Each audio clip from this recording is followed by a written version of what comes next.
A very happy and fabulous good morning, dear students. Now I'm going to explain the Hindi of King CB and the Two Birds lesson का third video में जो आपको देने जा रहा हूँ वो है the explanation of CB at once से लेकर लास्ट गॉड वैनिश्ड तक। ओके, CB एट वन से लेकर इस पूरे पैराग्राफ का मैं आपको फिर से एक वीडियो देने जा रहा हूँ। Now get ready. CB at once ordered a balance to be brought. Raja CB ने तुरंत एक तराजू मंगाने का आदेश किया। राजा CB ने तुरंत एक तराजू मंगाया। In one of its dishes he placed the pigeon. एक पल्ले में उन्होंने उस कबूतर को रखा।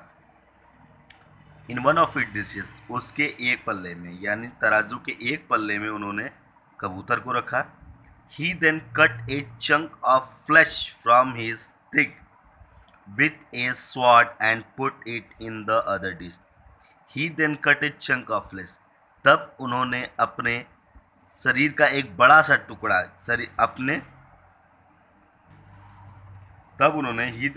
तब उन्होंने अपने जांग के पास का बड़ा सा मांस का टुकड़ा काटा, तलवार से काटा और उसको दूसरे तरफ, जिधर कबूतर था उसके अगले तरफ उन्होंने दूसरे पल्ले में उस मांस के टुकड़े को रख दिया। Again, he then cut a chunk of flesh from his thigh with a sword and put it in the other dish. उन्होंने अपने जांग के पास का बड़े टुकड़े को तलवार से काटा और काट कर कबूतर के दूसरे पलड़े में, जिस पलड़े में कबूतर था उसके दूसरे पलड़े में उस मांस को रख दिया। द पिगन डिश हंग्स लो, कबूतर की तरफ का जो पलड़ा था वो अभी नीचे ही रहा। मांस रखने के बाद भी कबूतर की तरफ का पलड़ा जो था वो नीचे था। CB now cut a large chunk of flash and placed in the dish. इस बार राजा सीबी ने अपने मांस का एक बड़ा टुकड़ा काटा और उस डिश में, उस पलड़े में रख दिया। The pigeon still outweighed the flesh, अभी भी कबूतर का जो वेट था, जो वजन था, वह मांस से ज़्यादा था। Shibi kept carving the body until there was barely any flesh left around his bones. और राजा सीबी तब तक अपना मांस काटते रहे जब तक उनके शरीर में सिर्फ और सिर्फ हड्डियां नहीं बच गई। राजा सीबी जो थे तब तक अपना मांस दान करते रहे जब तक कि लास्ट तक उसमें उनके अंदर सिर्फ हड्डियां नहीं बच गई। The bones was still heavier on the pigeon side. The balance was still heavier on the pigeon side, अभी भी कबूतर का जो पलड़ा था वो भारी था और मांस का जो पलड़ा था वो कम था। Finally CB himself mounted the dish hopping the equal weight of the bird. Last में राजा सीबी ने यह निश्चय किया कि वह उस पक्षी का वेट बराबर करने के लिए, उस कबूतर का वजन बराबर करने के लिए अपने आप को दान कर देंगे। राजा सीबी ने निश्चय किया कि कबूतर के वेट के बराबर करने के लिए वो अपने आप को दान कर देंगे। Suddenly divine music filled the air and the haven showed flowers on CB. तभी अचानक आसमान में ईश्वरीय, डिवाइन मतलब ईश्वरीय आवाज़, यानी भगवान जब बोलते हैं तब वहाँ से ऊपर से सुनाई दिया। ठीक है, तब ईश्वरीय यानी भगवान लोग की आवाज़ वहाँ से सुनाई। Suddenly divine music filled the air and the haven showered flowers on CB. तभी आसमान से डिवाइन यानी ईश्वरीय आवाज़, या इसको हम कह सकते हैं आकाशवाणी, क्या बोल सकते हैं, आकाशवाणी हुई।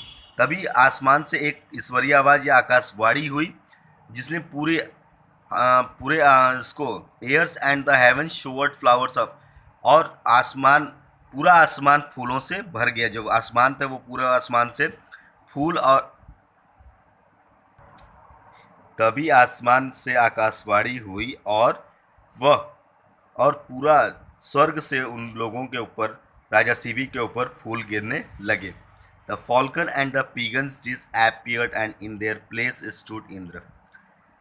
The falcon and the pigeon, उस बाज और उस कबूतर दोनों, बाज और कबूतर डिसएपियर्ड लापता हो गए यानी विलुप्त हो गए और उनकी जगह पे इंद्र, भगवान Indra, the king of gods, देवताओं के राजा इंद्र और अग्निदेव वहाँ खड़े दिखाई दिए, गॉड ऑफ फायर, और अग्निदेव वहाँ खड़े दिखाई दिए. Indra said Sibi Agni and I come down from the heavens to test you. Indra said, भगवान इंद्र ने कहा, सीबी, राजा सीबी, अग्नि और मैं यहाँ स्वर्ग से तुम्हारी परीक्षा लेने आए थे. अग्नि और मैं तुम्हारी स्वर्ग से परीक्षा लेने आए थे. You have prove that you are far greater than people's kind. और आज तुमने यह साबित कर दिया कि तुम मानव जाति के लिए सबसे हितकारी हो. आज तुमने यह सिद्ध कर दिया कि तुम मानव जाति के लिए सबसे हितकारी हो. You will have a life full of happiness and you will always be remembered by mankind. You will have a life full of happiness. अब तुम्हारा जीवन जो है हमेशा सुखमय रहेगा और तुम्हें तुम्हारी मानवता के लिए, तुम्हें तुम्हारे दयावान और मानवता के लिए तुम्हें लोग याद किया करेंगे. CB wouldn't disappear as soon as these words were spoken. और राजा CB के जितने भी घाव थे, जितने भी मतलब कि चोट लगी हुई थी, सब कुछ सारी चोटें जो थी वो दूर हो गई और उनका शरीर, दिस वर्ड्स वे, जैसे ही ये शब्द बोला गया वैसे ही राजा सीबी के शरीर के जितने भी चोट थे, जितने भी जख्म थे, सब गायब हो गए. He closed his eyes in humble prayer of God vanished. और ही क्लोज्ड हिज आइज, और उन्होंने अपने आँखों को जैसे ही बंद किया, राजा सीबी ने जैसे ही हम्बल होकर यानी भगवान को दिल से प्रार्थना करने के लिए जैसे उन्होंने अपनी आंखें बंद की, ईश्वर वहां से जा चुके थे, विलुप्त हो चुके थे. Now this is the chapters last paragraph which is completed. And now if you have any doubt, 2 lines में आपको थोड़ा सा डाउट मुझे लगता है कि फील हुआ होगा क्योंकि बीच बीच में मैं भी थोड़ा सा कंफ्यूजन हो गया था. जैसे suddenly divine music filled the air and the heaven showered flowers on Shibi. Suddenly, जैसे ही आकाश से आकाशवाणी हुई वैसे ही एक जोरदार आकाश से आकाशवाणी हुई और पूरा दिन जो था फूलों से, राजा सीबी के ऊपर फूल बरसने, आसमान से फूल बरसने लगे. ये एक line. Sibi wouldn't disappear as soon as the words were spoken. और राजा सीबी के जख्म, जैसे ही शब्द बोले गए वैसे उनके सारे जख्म दूर हो गए. और he closed his eyes in humble prayer.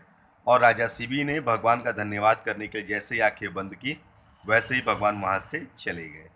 धन्यवाद. This is the all complete chapter.